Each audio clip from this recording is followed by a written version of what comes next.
네, 안녕하세요. 멘탈이 전부다의 철영입니다. 네, 한 주의 마지막 거래일이자 6월의 마지막 거래일이면서 2분기의 마지막 날인 동시에 상반기의 마지막 거래일이었던 오늘 시장은 전반적으로 강세였습니다. 특히 미국 증시는 3대 지수가 모두 강하게 상승했고 암호화폐 시장은 알트코인 위주로 강세였는데요. 오늘은 무슨 일이 있었을까요? 일단 오늘의 최대 관심사는 PC 물가지수였죠. 이게 낮아져야 연준이 더 이상 매파적으로 나오지 않게 되니까요. 결론부터 말하자면 나쁘지 않았습니다.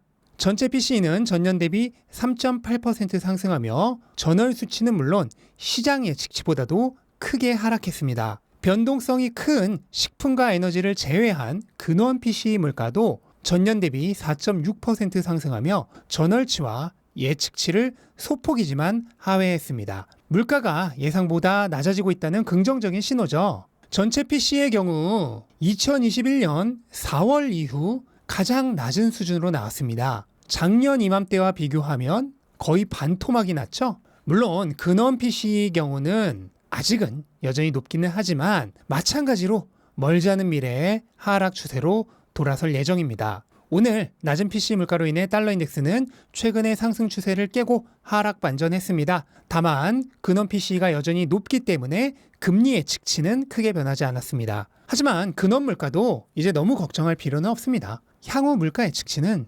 전방위적으로 낮아지고 있습니다. 클리브랜드 중앙은행에서 발표하는 6월 물가 예측치를 보시면 전체 PC 예측치는 이번 달에 3.8%에서 3.2%로 낮아지고 근원 PC도 4.6%에서 4.35%로 의미 있게 낮아질 것으로 보고 있습니다. 거기에 현재 4%인 전체 CPI는 무려 3.2%까지 크게 떨어지고 현재 5.3%인 근원 CPI도 5.1%까지 의미 있게 떨어질 것으로 보고 있습니다. 그러니까 물가가 분명하게 하락하고 있다는 거죠. 현재 물가 하락의 가장 큰 장애물이 되고 있는 것이 주거비인데요. 하지만 신규 임대료는 꾸준하게 낮아지고 있기 때문에 결국은 시간 문제입니다. 미국의 월간 신규 임대료 상승률은 2021년 상승 전환된 이후 드디어 2년 만에 하락 전환했습니다. 물가지수의 주거비는 누적값으로 계산이 됩니다. 그런데 신규 임대료가 계속 하락하게 된다면 어떻게 될까요?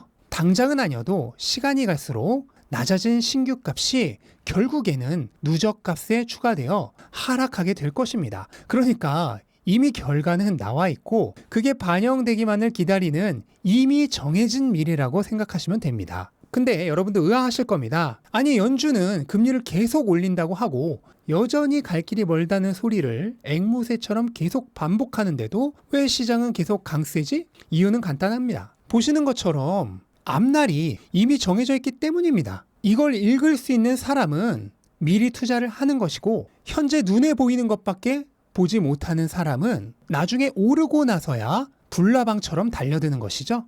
실제 상황이 최악일 때 시장은 오히려 한참 불장을 달리고 있다는 것을 반년 전부터 지겹게 말씀드려 왔는데 지금 딱 앞에 표처럼 되었죠. 이처럼 투자의 기회는 현재에 있지 않고 미래에 있음을 다시 한번 상기하셨으면 좋겠습니다. 그런 의미에서 지금 암호화폐 시장은 투자하기 가장 적합한 시기입니다. 약세장으로부터 확연하게 강세장으로 전환이 되었고 내년에는 반감기와 금리 인하까지 앞두고 있습니다. 암호화폐 시장은 달러의 역지수와 마찬가지이기 때문에 금리 인하로 인한 효과가 주식시장보다 훨씬 더 큽니다. 물론 이것도 당연히 당장 오늘 사면 내일 오른다는 얘기가 아닙니다. 진입은 언제나 돈의 규칙에서 설명드린 전환의 규칙을 적용하여 점진적으로 접근해야죠. 그렇다면 내년에 본격적인 불장을 앞두고 아직은 준비 단계인 지금부터 서서히 모아가기 좋은 시기라는 뜻입니다.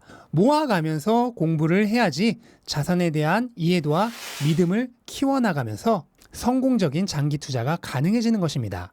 특정 타이밍 잡아서 몰빵 후 기도 전략은 별로 추천드리지 않습니다. 이것은 단기적으로 시세 차익만 얻겠다는 투기이고 대체로 오래 살아남지 못합니다. 비트코인 가격은 어제 극심한 변동성을 보였는데요. SEC가 내용 불충분을 이유로 나스닥과 시카고 옵션 거래소에 비트코인 현물 ETF 신청서를 반려했다는 소식 때문이었습니다. 정확히는 신청서에 들어간 감시 공유 계약에 있어서 거래할 현물 거래소의 이름과 정보를 제대로 기재하지 않았다는 이유로 반려한 것인데요. 그런데 이 소식은 명확하게 노이즈입니다. SEC는 기존의 현물 ETF를 거절할 때 최대한 시간을 질질 끌다가 말이 되지 않는 사유로 기각을 시켰었죠. 그런데 이번에는 보름 정도밖에 안 되는 짧은 시간 동안 정확하게 제작성이 필요한 내용의 전달과 함께 반려했다는 것은 오히려 승인을 해줄 테니 내용을 보완해서 다시 작성해 오라는 일종의 업무 지시와도 비슷한 것입니다. 승인을 하고자 하는데 필수 기재사항이 빠져 있으니 적어주세요 하는 것과 비슷합니다. 실제로 나스닥과 시카고 옵션 거래소는 이미 SEC의 요구사항에 맞춰 추가 정보의 제작성 작업을 진행하고 있는 중이라고 블룸버그가 보도했습니다. 그럼 향후로는 어떻게 될까요? 제작성을 하고 나면 다시 15일간의 숙고 기간을 거칩니다. 여기서 필요한 정보가 더 있을 경우 다시 이번 일과 같은 상황이 반복될 수 있습니다. 만약 별다른 말이 없을 경우 최대 240일간 심사 후에 승인 또는 거절이 확정됩니다. 그러니까 아무리 늦어도 내년 3월 정도까지는 결정이 난다는 얘긴데요. 그리고 바로 이때가 금리 인하와 반감기가 모두 맞물리는 시기죠. 네, 그리고 미국 주식은 2분기와 상반기를 매우 성공적으로 마쳤습니다. 2분기 기준으로 S&P는 8.3%가 올랐는데 전고점이었던 2021년 마지막 분기 이후 최고의 분기 상승률입니다. 다우도 분기 기준으로 3.4%가 올랐고 나스닥은 무려 13%나 올랐습니다. 상반기 결산도 훌륭한데요. 다우는 4%밖에 오르지 않으며 조금 부족한 모습이었지만 S&P는 상반기에 16%나 올랐는데 이거는 2019년 이후 최고의 기록입니다. 그리고 나스닥은 무려 그 2배인 32%가 올랐습니다. 특히 나스닥의 경우는 1983년 이후 최고의 상반기 기록입니다. 암호화폐 시장도 강했는데요. 대장인 비트코인의 경우 2분기에는 7% 상승으로 증시 대비 조금 약했지만 상반기 전체로 보면 무려 84% 상승하며 나스닥에 2.6배나 올랐습니다. 정말 엄청난 기세라고 얘기할 수 있죠. 이제 시장은 누가 보더라도 완벽에 가까운 강세장이죠. 거기에 이 강세장은 이제 막 시작이 된 것입니다. 물론 상반기 때 크게 올랐기 때문에 차익 실현 움직임은 언제든 나올 수 있습니다. 하지만 그걸 예상해서 팔았다가 다시 사야지 하는 생각은 하지 않으셨으면 좋겠습니다.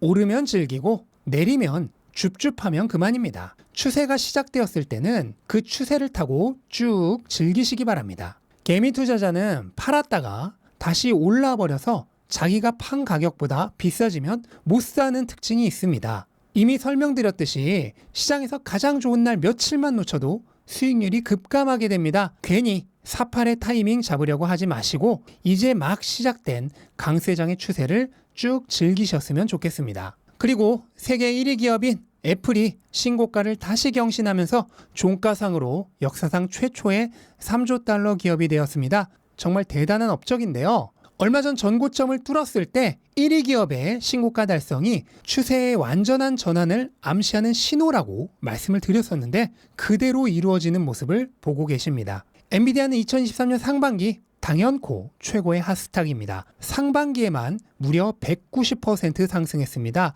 동시에 나스닥을 멱살 잡고 끌어올린 장본이라고 할 수 있죠. 주식시장에 AI 열풍을 몰고 왔는데요. 과연 이 추세가 어디까지 갈 수 있을지 궁금해질 정도입니다. 테슬라는 아직 장기간 이어져온 하락 추세를 완전히 벗어나지는 못했지만 그래도 상반기 가장 강력했던 주식 중 하나입니다. 상반기로만 보면 110%나 상승을 했습니다. 물론 아직 고점까지 갈 길은 멉니다만 이제부터 본격적으로 가동될 강세장과 함께 실적 회복이 동반된다면 전고점 탈환도 생각보다 오래 걸리지 않을 수도 있습니다. 테슬라에게 있어 일단 가장 중요한 과제는 2분기 실적 발표입니다. 많은 투자자들이 테슬라의 떨어진 수익성에 의문을 갖고 있기 때문이죠. 그리고 테슬라는 2분기에 또다시 역대 최고 판매량을 경신할 것으로 예상이 됩니다. 현재 전문가들의 평균적인 예상치는 44만 7천 대인데 아마 거의 비슷하게 나올 것으로 예상이 됩니다. 이 어려운 경제 상황 속에서도 끝끝내 최대 판매량을 계속 경신해 나가는 모습이 정말로 대단하다는 말밖에